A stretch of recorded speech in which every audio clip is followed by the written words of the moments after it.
আমার নবী জানিয়ে দিয়েছেন, কেউ যদি কোনো জলসায় বসে মালিকের জিকির করে, আমার হাবিবকে আমি আমার হাবিবের মাধ্যমে আমি জানিয়ে দিলাম, আমি তার চাইতে উত্তম জলসায় আমি আমার ওই বান্দার জিকির করব। আমরা জিকির করি নেককার, বদকার, কালো, সাদা, ধনী, গরিব, শিক্ষিত, মূর্খ, অপরাধী এবং ভালো মানুষ সব মিলিয়ে, ঠিক কিনা বলেন? কিন্তু আল্লাহ যখন জিকির করে রে, আল্লাহর জিকিরটা হয় বন্ধু আল্লাহর রহমতের ফেরেশতাদেরকে নিয়ে।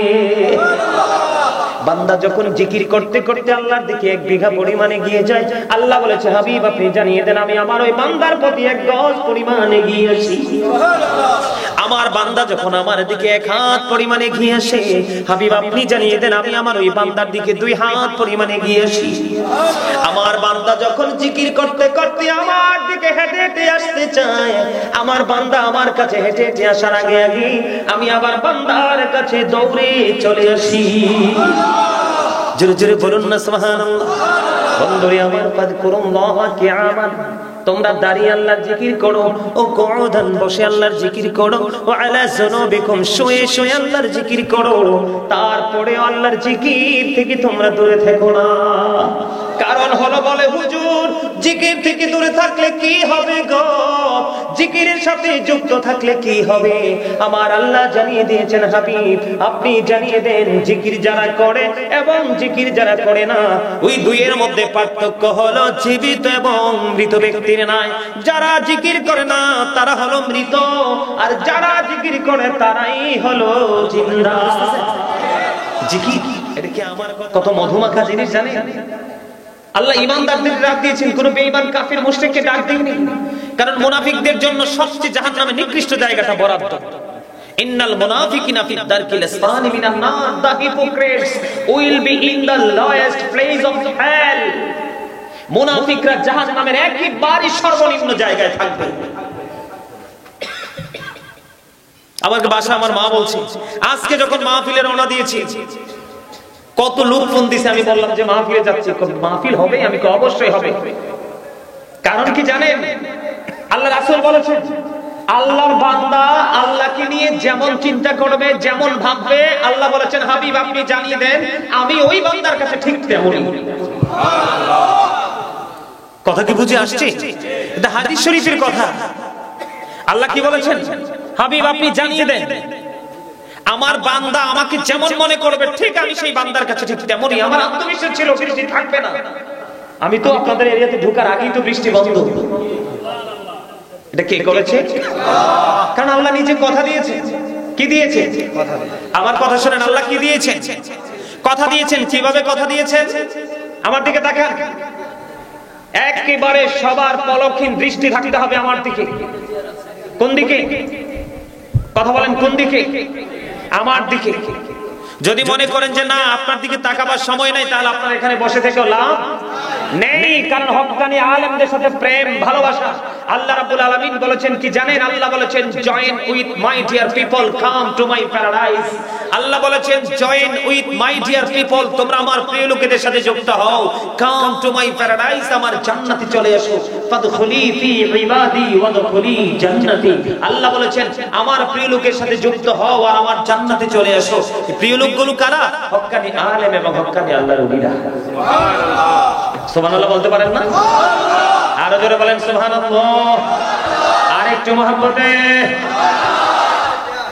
বন্ধুরে আমার,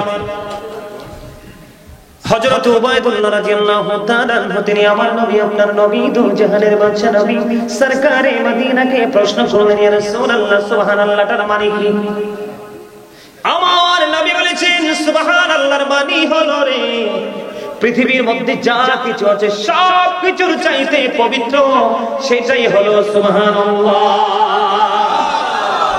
এটা কে? আল্লাহ। লা ইলাহা ইল্লাল্লাহ, কত মধুর বাণী। ইমানি জায়গাটাকে যেটা অত্যন্ত স্ট্রং করে গড়ে তোলে। There is no god but আল্লাহ, লা ইলাহা ইল্লাল্লাহ। আমি তো চমৎকার ভাবে জিকির করলাম, আপনারা অন্যমনস্ক হয়ে আছেন। আপনি কি একবার জেনেছেন আপনার পরিচয়টা কি? আপনি কি একবার খেয়াল করেছেন আপনার ব্যাকগ্রাউন্ড কোথায়? আপনি কি একবার চিন্তা করেছেন আপনার ফিউচার কি? ভাবেননি। কারণ আপনাকে এই ভাবনা থেকে পৃথিবী একেবারে দূরে ডিভাইড করে দিয়েছে। কি করে দিয়েছেন? একেবারে আলাদা করে দিয়েছে। কারণ আপনি আমি পৃথিবী নিয়ে ব্যস্ত। আল্লাহ বলেছেন সূরা আলে ইমরান 185 নম্বর আয়াতের শেষ অংশে আল্লাহ বলেছেন ওয়ামাল হায়াতুদ দুনিয়া ইল্লা মাতাউল গুরুর। ধোঁকার মধ্যে আছি আমরা। কে বলেছেন? আল্লাহ। আর যারা বলেন না কে? পৃথিবীর মধ্যে যা কিছু আছে সব কিছুর চাইতে পবিত্র যেটা সেটাই হলো সুবহানাল্লাহ। এই পবিত্রতা বর্ণনা করতে পারবেন না। আপনার মতো বান্দা দিয়া লাভ হইব কি আল্লাহ? মুরব্বীরা বলছে বাঘিনীর একটা আর শিয়ালনির 7টা। বাঘিনীর গর্জনে, বাচ্চার গর্জনের সাথে কি শিয়াল থাকে নাকি গর্তে লুকায়? বুঝতে হবে। বিবেক বুদ্ধি এটা হলো আল্লাহর দেওয়া এক নূর। এই বিবেক নামক নূর যিনি পেয়েছে, আমি বলবো you are very successful person. কারণ বিবেক আল্লাহ সবাইকে দেয়নি, যিনি পেয়েছেন তিনি সফল। কারণ পৃথিবী চলছে বিবেকের উপর। কিসের উপর? আজকে যারা জান্নাতের বাগানে এসেছে তারা এসেছে বিবেকের উপর পা রেখে। কারণ ভালো জায়গায় সবাই থাকতে চায়, একটু প্রতিকূল অবস্থাকে অনুকূলে এনে যিনি বসবাস করার প্রত্যয় ব্যক্ত করে উনি হচ্ছেন সবচেয়ে বেশি বুদ্ধিমান। আমার কথা কি বুঝে আসে আপনাদের নাকি একটু খারাপ লাগে? কি করব, খারাপ লাগলে ভালো কথার মানুষ তো এখন আর নাই। যা ছিল যে মুরব্বীরা, এই যে ওনাদের মতো মুরব্বীরা, ওনারা হচ্ছে ভালো কথার মানুষ। এখন ওনাদেরকে ভালো বলতে হয়, ওনারা এমনিই ভালো। আসি 2-4টা শয়তান, এটি তো শয়তান না থাকলে কি আর ভালো মানুষ চিনা যায়? তো 2-4টা থাকলে কোনো পুরো গোষ্ঠীটা কলঙ্কিত হয় না। না, আমার কথা আপনারা বুঝতেছেন? আজকে যারা এখানে এসেছেন তারা বিবেকবান, যারা আসেননি তারা বিবেকহীন। আজকে যারা এখানে এসেছেন তারা যুদ্ধে বিজয়ী হয়েছে। কিভাবে? কারণ শয়তান চায় না মানুষ ভালো কাজ করুক। আপনারা যে কত বড় যোদ্ধা এটা আমি আপনাদেরকে ভাষায় প্রকাশ করে বোঝাতে পারবো না। কারণ 4 কাদা ও প্রতিকূল অবস্থা, ঘর থেকে বের হওয়ার কোনো কি নাই, স্কোপ নেই। তারপরেও কিন্তু আপনারা হাঁটি হাঁটি পা পা করে চলে এসেছেন। এটা কিভাবে যুদ্ধ করেছেন? শয়তান অনেক কৌশল করেছে, তার কৌশল তার ক্ষমতাকে আপনারা কি করেছেন? পদদলিত করে এটাকে একেবারে ধ্বংস করে আপনারা জান্নাতের বাগানে চলে এসেছেন। আল্লাহর ওয়াজের সাথে আপনাদের বাস্তবতা মিলে গেছে। কিভাবে? আল্লাহ বলেছেন আল্লাহ বলেছেন ইন্না কাইদা শাইতানি কানা দাঈফা। আল্লাহ বলেছেন শয়তান ডিসিপশন ইজ ভেরি উইক। আল্লাহ বলেছেন শয়তানের ধোঁকা মুমিনের জন্য একেবারে দুর্বল। হাজার চেষ্টা করলো পবিত্র কাজ থেকে মুমিনকে আটকাতে পারে না। ওয়াজ করেছেন কে? আল্লাহ। কে? আল্লাহ। আর যারা শয়তানকে জীবনে যত বেশি হারাতে পারবেন আপনার স্থান তত বেশি জান্নাতের নিকটবর্তী হবে। আল্লাহ রাসূল বলেছে, হাদিস শরীফের মধ্যে এসেছে, গান অন্বেষণ করার জন্য একজন পারসন, একজন ব্যক্তি যতটুকু রাস্তা অতিক্রম করবে জান্নাত তত তার কাছাকাছি চলে আসবে। সুবহানাল্লাহ। আর যারা বলেন না সুবহানাল্লাহ। যারা আসতে পারেনি তারা শয়তানের কাছে হেরে গেছে, আর যারা শয়তানের কাছে যত বেশি হারবে ততই তারা জাহান্নামের নিকটবর্তী হবে। আল্লাহ বলবে ইউ গো টু হেল, জাহান্নামে চলে যাও। আর যারা শয়তানকে হারাবে তাদের ঠিকানা হবে জান্নাত, ইউ গো টু প্যারাডাইস। জোরে জোরে বলেন সুবহানাল্লাহ। আরো জোরে বলেন সুবহানাল্লাহ। আপনারা কি প্রাণ করে আলোচনা শুনবেন? আজকে কবরবাসীদের আত্মার মাগফিরাত, কবরের জীবন সুখী করার লক্ষ্যে আজকের এই আলোচনা। আর আপনার প্রিয়জনকে কবরের সুখে রাখতে পারি আল্লাহর জিকির। বন্ধনে আমার আল্লাহ বলে যে ওয়াজ আমার বাইরে, আমি চলে গেলে তারপরে ওয়াজ আবার রিপ্লাই করবেন, তখন মনে করব বুদ্ধিমান। আল্লাহ বলেছেন ফাযকুরুনি আযকুরকুম। আল্লাহ বলেছেন রিমেম্বার। আল্লাহ বলেছেন ফাযকুরুনি আযকুরকুম। আল্লাহ বলেছেন তোমরা আমার স্মরণ করো, আমি তোমাদেরকে স্মরণ করব। তাহলে আমি বিশ্বাস করেছি মালিকের উপরে। কার উপরে? আপনাদের সামনে জলজান্ত প্রমাণ। বরিশাল থেকে ভদ্রলোক ফোন করছে, কোথায় যাচ্ছেন? মাহফিলে। কয় আজকে মাহফিল হইবে? আমি কই হইবে তো, কারণ আমার কনফিডেন্স ওই যে বলেছি আল্লাহর নবীর হাদিস, আমার বান্দা আমাকে নিয়ে যেমন চিন্তা করবে, আমাকে যেমন মনে করবে, আমি আমার বান্দার কাছে ঠিক তেমন। আজকে এখানে বসে যারা জান্নাতের বাগানে যারা জিকির করবে, আমার মালিক কথা দিয়েছে, বান্দা আমি আমার পবিত্র গ্রন্থ দাহলি কোরআন, এই কোরআনের মাধ্যমে ওয়াজটা তোমাদের কাছে পৌঁছে দিলাম। তোমরা যদি আমার জিকির করো গো, আমি আল্লাহ কথা দিলাম, আমি আল্লাহ তোমাদের জিকির করব। বলে হুজুর একটু এক্সাম্পল দেন। আমি মন গড়া কথা দিয়ে এক্সাম্পল দেই না, কারণ বন্ধু কোন মানুষের মন কারার জন্য, কোন মানুষের হৃদয়ে জায়গা করার জন্য, কোন মানুষ যদি একটা মিথ্যা কথা বলে তার মুখ থেকে এত বেশি দুর্গন্ধ বের হয়, 1760 গজ দূরে তার দেহ রক্ষী ফেরেশতা তাকে ছেড়ে চলে যায়। জোরে জোরে বলুন না নাউজুবিল্লাহ, আর জোরে নাউজুবিল্লাহ। বন্ধুরে আমার নবী জানিয়ে দিয়েছেন, কেউ যদি কোনো জলসায় বসে মালিকের জিকির করে, আমার হাবিবকে আমি আমার হাবিবের মাধ্যমে আমি জানিয়ে দিলাম, আমি তার চাইতে উত্তম জলসায় আমি আমার ওই বান্দার জিকির করব। আমরা জিকির করি নেককার, বদকার, কালো, সাদা, ধনী, গরিব, শিক্ষিত, মূর্খ, অপরাধী এবং ভালো মানুষ সব মিলিয়ে, ঠিক কিনা বলেন? কিন্তু আল্লাহ যখন জিকির করে রে, আল্লাহর জিকিরটা হয় বন্ধু আল্লাহর রহমতের ফেরেশতাদেরকে নিয়ে।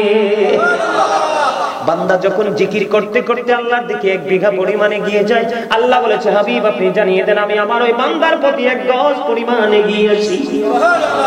আমার বান্দা যখন আমার দিকে 1 হাত পরিমাণে গিয়েছে, হাবিব আপনি জানিয়ে দেন আমি আমার ওই বান্দার দিকে 2 হাত পরিমাণে গিয়েছি। আমার বান্দা যখন জিকির করতে করতে আমার দিকে হেঁটে হেঁটে আসতে চায়, আমার বান্দা আমার কাছে হেঁটে হেঁটে আসার আগে আগে আমি আবার বান্দার কাছে দৌড়ে চলে আসি। জোরে জোরে বলুন না সুবহানাল্লাহ। বন্ধুরে আমার ফাযকুরুল্লাহ কিয়ামান, তোমরা দাঁড়িয়ে আল্লাহর জিকির করো, ও কুউদান বসে আল্লাহর জিকির করো, ও আলা যুনুবিকুম শুয়ে শুয়ে আল্লাহর জিকির করো। তারপরে আল্লাহর জিকির থেকে তোমরা দূরে থেকো না। কারণ হলো বলে হুজুর জিকির থেকে দূরে থাকলে কি হবে গো, জিকিরের সাথে যুক্ত থাকলে কি হবে? আমার আল্লাহ জানিয়ে দিয়েছেন হাবিব আপনি জানিয়ে দেন, জিকির যারা করে এবং জিকির যারা করে না, ওই দুইয়ের মধ্যে পার্থক্য হলো জীবিত এবং মৃত ব্যক্তির নাই। যারা জিকির করে না তারা হলো মৃত, আর যারা জিকির করে তারাই হলো জিন্দা। এটা কি আমার কথা না, আল্লাহ জানিয়েছে আল্লাহর হাবিব। এই জন্য বন্ধু বলছি, আজকে বন্ধু দুলালপুর উত্তরপাড়া জামালের বাড়ির কবরবাসীর মাগফিরাত কামনায় আজকের এই জান্নাতের বাগান আমার ওই সাহাবায়ে কেরামদেরকে নিয়ে হাঁটতে শুরু করলেন। হাঁটতে হাঁটতে হাঁটতে হাঁটতে যখন বন্ধু কিছু দূর অতিক্রম করলো, করার পরে আমার নবী তাৎক্ষণিকভাবে দাঁড়িয়ে গেলেন।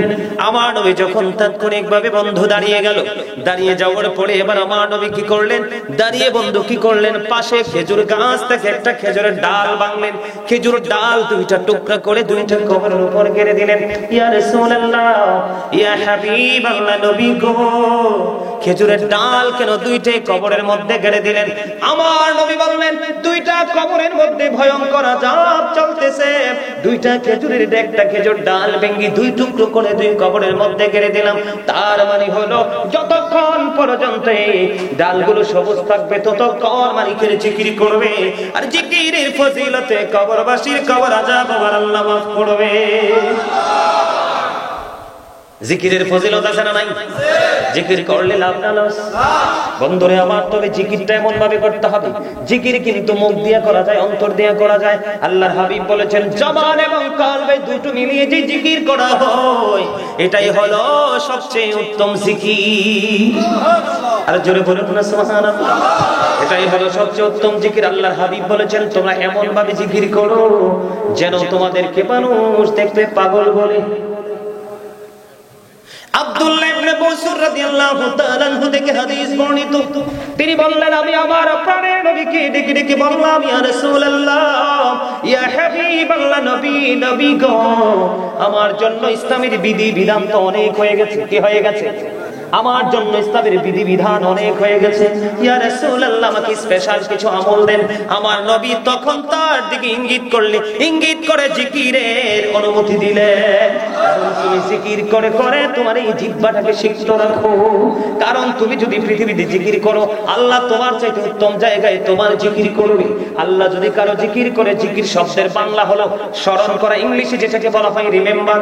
সুবহানাল্লাহ বলা আল্লাহর জিকির, আলহামদুলিল্লাহ বলা আল্লাহর জিকির, লা ইলাহা ইল্লাল্লাহ বলা আল্লাহর জিকির।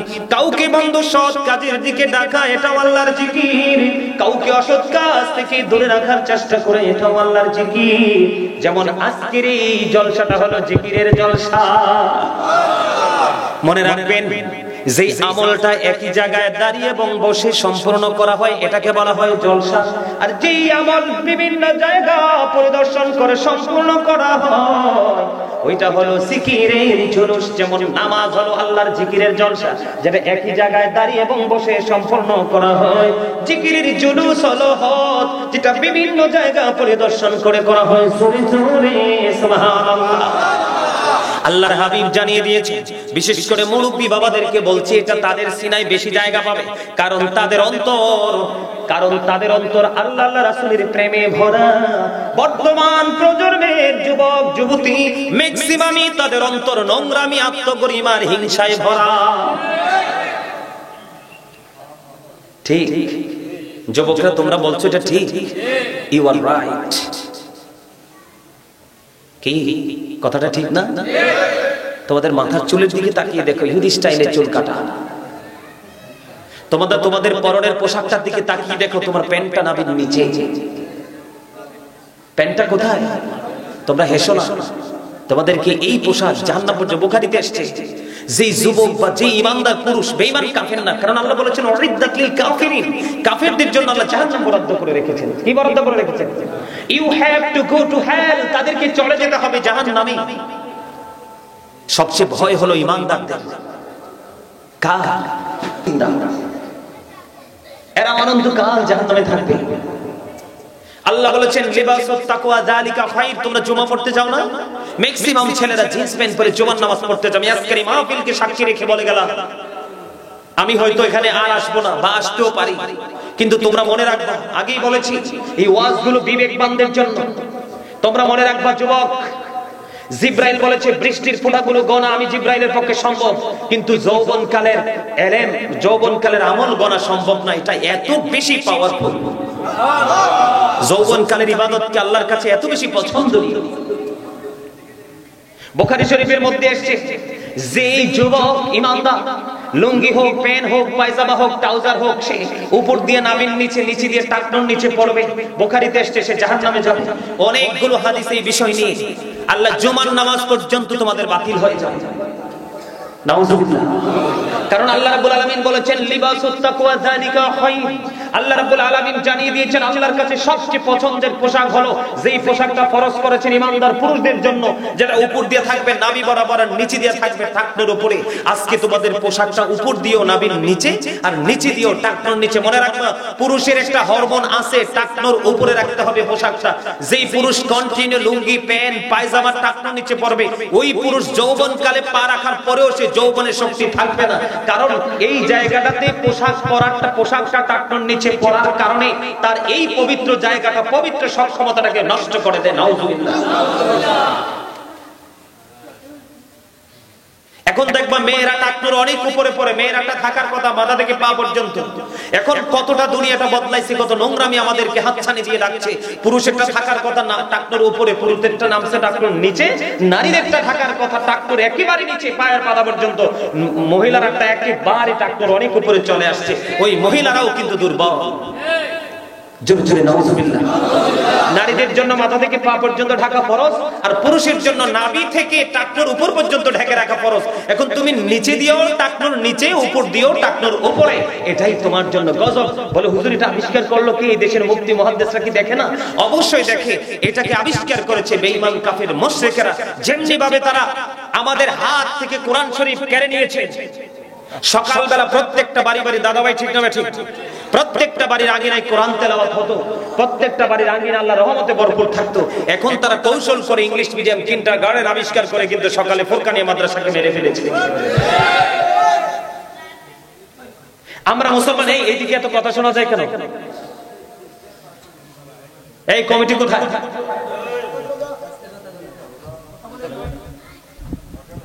আমার কথা কি সত্যি আপনাদের কাছে খারাপ লাগে? আমি আপনাদেরকে আরেকটু তথ্য দিব, কারণ তার আজকে খুব অনুরোধ যে হুজুর একটু বেশি করে একটু আমলের আলোচনা করবেন, ইমান নিয়ে আলোচনা একটু পরে করে আগে এই জায়গাটা নিয়ে আলোচনা। যেহেতু জিকির তো একটা আমল না, মালিকের স্মরণ না, তো স্মরণ বলতে এই যে পোশাকটা এটাও তো জিকিরের আওতা। এটা কিসের আওতা? জিকিরের আওতা। যেমন আমরা মেসওয়াক করা সুন্নাত, আল্লাহর হাবিব বলেছে আমার উম্মতের যদি কষ্ট না হতো তাহলে আমি প্রত্যেকটা নামাজের পূর্বে তাদেরকে হুকুম করতাম মেসওয়াক করতে। তাদের কষ্ট হবে এজন্য আমি হুকুম করিনি। মেসওয়াক করা সুন্নাহ। আজকে কিন্তু আমাদের হাত থেকে বেঈমানেরা কৌশলে কিন্তু মেসওয়াক কেড়ে নিয়ে আমাদের হাতে তুলে দিয়েছে ব্রাশ। নারীদের পাতলা পোশাক পরার পরে তাদের বডি দেখা যায়। আল্লাহর হাবিব বলেছেন যেই নারী পোশাক পরার পরেও তার অঙ্গ দেখা যায় তোমরা মনে করবে ওই নারীটা উলঙ্গিনী, লেংটা, ওটা পোশাক পরিহিত নারী নয়। পোশাকের মানে কি? তার বডি ঢেকে রাখে। এবং দেখেন ইসলাম যেই স্বামী তার স্ত্রী এই উশৃঙ্খল পোশাক পরতে দেখেও তাকে কন্ট্রোল করবে না, কি করবে না? তাকে কন্ট্রোল করবে না, সেই স্বামী হলো দায়ুস। কি? তার জন্য ভয়ঙ্কর আযাব অপেক্ষমান। কারণ সে যদি তার স্ত্রীকে বুঝাতো, সে যদি তার স্ত্রীকে কন্ট্রোল করার চেষ্টা করত, তাহলে কিন্তু সেই নোংরা পথে পা দিত না। এখনকার নারীরা, মেয়েরা দেখবেন জিন্স প্যান্ট এবং শার্ট পরে, পুরো মার্কেট জুড়ে নারীদের পোশাক, পুরো শপিং কমপ্লেক্স ধরে নারীদের পোশাক, পুরুষের একটা শার্ট, একটা গেঞ্জি, একটা প্যান্ট। এত কিছু পাওয়ার পরেও কিন্তু তারা সন্তুষ্ট নয়। পুরুষের 2-4টা পোশাক নিয়ে তাদের টানা হেসরা। এদেরকে বলা হয় মর্দা মহিলা। কি মহিলা? কথা বলে না কেন? এদেরকে বলা হয় মর্দা মহিলা। আল্লাহর হাবিব জানিয়ে দিয়েছেন এদের জন্য কোনো ক্ষমা নেই। আল্লাহ রাব্বুল আলামিন তাদের জন্য জাহান্নামে একটা খাবার বরাদ্দ করে রেখেছে, এটার নাম হলো তিনাতুল খাবার। ইয়া রাসূলুল্লাহ, ইয়া হাবিবাল্লাহ, নবী গো, এই তিনাতুল খাবারটা কি গো নবী? আমার নবী বলে দিয়েছেন এটা আরেকটা জাহান্নামীর নিংড়ানো রক্ত পূজক বা ঘাম। জোরে জোরে কোন নাউযুবিল্লাহ। বুঝতে পারছেন আপনারা? আমার ভয়েস কি আপনাদের কাছে স্পষ্ট? তিনাতুল খাবার নামে একটা খাবার, এটা হচ্ছে আরেকটা জাহান্নামী যে পৌঁছে যাবে। কি হয়ে যাবে? পচার পরে জিনিসটা কি হয়ে যায়? লিকুইড হয়ে যায় না? লিকুইড তো অনেকেই বুঝেন না। একবারে দেখবেন আপনারা জুস খান না, জুস, ম্যাঙ্গো জুস, এই যে জুস গুলো কি নরম না? এটা যেরকম একেবারে তরল, জাহান্নামীদের বডিটা মরে পচে এরকম তরল হয়ে যাবে, লিকুইড হয়ে যাবে। এই খাবারটার নামই হলো তিনাতুল খাবার। এটা আরেকটা জাহান্নামী পুরুষ এবং নারীকে পরানো হবে, জোরে জোরে খাওয়ানো হবে। জোরে জোরে কোন নাউযুবিল্লাহ। হুজুর, এমন পরিস্থিতির মধ্য দিয়ে মানুষ দিন অতিবাহিত করবে গো, সেই সময়টা তাদের কেমন হবে? আল্লাহ রাব্বুল আলামিন বলেছে রে দুলালপুর উত্তরপাড়া মানুষ, দুলালপুর উত্তরপাড়া জামালের বাড়ির মানুষ, আশেপাশের মেহমান সবাইকে ডেকে ডেকে বলছি বন্ধু হৃদয় করে শোনো। আল্লাহ বলেছে দুনিয়াতে তোমরা ঢিলাঢালা ভাবে চলতে পারো, টাকা দিয়ে পয়সা দিয়ে একজনের রায় আরেকজনকে দিতে পারো, এক কাপ চা দিয়ে একজনের ফয়সালা আরেকজনের হাতে তুলে দিতে পারো। কথা বলেন না কেন? এক কাপ চায়ের বিনিময়ে একজনের সুবিধা আরেকজনের হাতে তুলে দিতে পারো। মনে রাখবা পৃথিবীতে তোমরা ঢিলাঢালা ভাবে পার পেয়ে যেতে পারো। আমি আল্লাহ কথা দিলাম, ইন্না বাতশা রাব্বিকা লাশাদীদ। আল্লাহ রাব্বুল আলামিন বলেছেন the sieging of Allah is difficult। আল্লাহর ধরা, আল্লাহর পাকড়াও বড় শক্ত, বড় কঠিন। আল্লাহ বান্দাকে শক্তভাবে ধরবে। আল্লাহ বলেছে বান্দা সাবধান হও, ইন্নাল্লাহা সারিউল হিসাব। আল্লাহ বলেছেন আল্লাহ is going to take account। আল্লাহ হিসাব গ্রহণে অত্যন্ত তৎপর। আল্লাহ বলেছেন আমি বান্দাকে ধরব খুবই শক্তভাবে এবং বান্দার কাছ থেকে হিসাবটাও নিব খুব শক্তভাবে। বন্ধু দুলালপুরের যুবক, তোমরা তোমরা যদি বিবেকবান হও তাহলে তোমাদের ব্রেইনের মধ্যে এগুলো, তোমাদের ব্রেইনে এগুলোকে কাউন্টিং করা তোমাদের জন্য নাথিং হবে। আর যদি তোমরা বিবেকহীন হও, এটা কাউন্টিং করা তোমাদের পক্ষে সম্ভব হবে না। আল্লাহ বলেছে, এই যে বলেছি ভয়ঙ্কর অবস্থা, অনেক বড় ভয়ঙ্কর অবস্থা হবে রে। আল্লাহ বলে দিয়েছেন বান্দা সাবধান হও। আল্লাহ বলেছেন লা ইয়ামুতু, পিপল উইল নট ডাই, সেদিন মানুষ মরতে পারবে না। আল্লাহ বলেছেন ফিহা ওয়ালা ইয়াহইয়া, people will not be able to live, সেদিন মানুষ বাঁচতেও পারবে না। আল্লাহ বলেছেন ওমা হুম আনহা বিগাইবিন, আল্লাহ বলেছেন people will not be able to escape that day, সেদিন মানুষ সেখান থেকে পালাতেও পারবে না, বাঁচতেও পারবে না, মরতেও পারবে না, পালাতেও পারবে না। রে যুবক, ধর্মে খুবই শক্ত ভাবে, হিসাব নিবি খুব শক্ত ভাবে, বাঁচতেও পারবে না, মরতেও পারবে না, কন্টিনিউ পালাতেও পারবে না। এই ভয়ঙ্কর খাবারটা খাইতে হবে। কোরআনে এসেছে আরেকটা খবর, সেটার নাম হলো জাক্কুম। সেটার নাম কি? কথা বলেন না কেন? আরো জোরে বলেন, সেটার নাম কি? জাক্কুমটা এত ভয়ঙ্কর, হাদিস শরীফের মধ্যে এসেছে ওই জাক্কুমটা যদি বর্তমানে দুলালপুর উত্তরপাড়া জামালের বাড়ির প্রাঙ্গণে যদি একটা ফোঁটা পড়ে, কয় ফোঁটা? একটা ফোঁটা যদি পড়ে রে, আল্লাহর হাবিব জানিয়ে দিয়েছেন গোটা পৃথিবীর মাটিগুলো বিষাক্ত হয়ে যাবে। কিয়ামত পর্যন্ত পৃথিবীতে কোনো শস্য জন্ম হবে না। আর শস্য যদি জন্ম না হয়, আল্লাহ রাব্বুল আলামিন 18,000 মাখলুকাত 80,000 আলম সৃষ্টি করেছেন, এর মধ্যে মানুষকে সবচেয়ে সুন্দর করে বানিয়েছে। সূরা 3 এর মধ্যে আল্লাহ রাব্বুল আলামিন বলেছেন লাকাদ খালাকনাল ইনসানা ফি আহসানি তাকওয়িম। আল্লাহ রাব্বুল আলামিন বলেছেন মানুষকে সবকিছুর চাইতে সুন্দর করে সৃষ্টি করেছেন। সূরা ইনফিতরের মধ্যে আল্লাহ রাব্বুল আলামিন বলেছেন ফি আইয়ি সূরাতিন মা শাআ রাক্কাব। আল্লাহ রাব্বুল আলামিন বলেছেন আল্লাহ ক্রিয়েটেড দ্য মাইন্ড। আল্লাহ রাব্বুল আলামিন বলে দিয়েছেন সূরা 3 এ মানুষকে সুন্দর করে বানিয়েছে। সূরা ইনফিতরের মধ্যে বলে দিয়েছেন আল্লাহর মন মতো করে আমাদের এই বডিটাকে তৈরি করেছেন, ক্রিয়েট করেছেন, গঠন করেছে। রে যুবক, এই দুলালপুর উত্তরপাড়া জামালের বাড়ির মানুষগুলোকে বলছি রে, তোমরা হৃদয় খুলে শোনো। এত সুন্দর বান্দা, এত সুন্দর মানুষ, আল্লাহ নিজেই ওয়াজ করতেছেন তাদেরকে কত সুন্দর করে বানিয়েছে। আর তাদের জন্য খাবার বরাদ্দ রেখেছে জাক্কুম এত বিষাক্ত, মুখের সামনে আনতে দেরি, দাঁতগুলো খসে পড়তে দেরি হবে না, ভিতরে যাইতে দেরি, ভিতর থেকে সব কিছু লিকুইড হয়ে যাবে। সবচেয়ে বড় দুঃখ, সবচেয়ে বড় কষ্ট, সবচেয়ে বড় যন্ত্রণা, আল্লাহ বলেছেন লা ইয়ামুতু, মরার কোনো সুযোগ নাই, ফিহা ওয়ালা ইয়াহইয়া, বাঁচার কোনো সুযোগ নাই, ওয়ামা হুম আনহা বিগাইবিন, পালিয়ে যাওয়ার কোনো সুযোগ নাই। আর খাবার কি বরাদ্দ? একটা হলো বন্ধু জাক্কুম বিষাক্ত, আরেকটা জাহান্নামের নিংড়ানো রক্ত পুঁজ অথবা ঘাম। জোরে জোরে বলুন নাউযুবিল্লাহ। বন্ধুরে আমার, এখানে একান্ত নয়, আপনারা যখন অনেক বেশি ওয়েদারটা যখন অনেক বেশি হট হয়, কি থাকে? গরম থাকে, ঠিক না বেঠিক? আবহাওয়া কি থাকে? আপনারা দেখবেন গরম পানি খাইতে ভালো লাগে না, তখন কিসের পানি খাই আমরা? ফ্রিজের একবারে আইস, ঠিক না বলেন? ঠান্ডা পানি। এর যুবক, পরকাল অত্যন্ত ভয়ঙ্কর।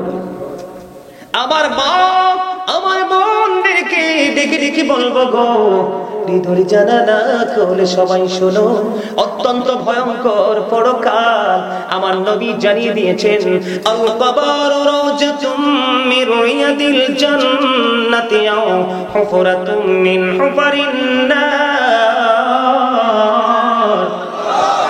আমার নবী জানিয়ে দিয়েছেন কবরটা জান্নাতের একটা বাগান হবে, জাহান্নামের একটা গর্ত হবে।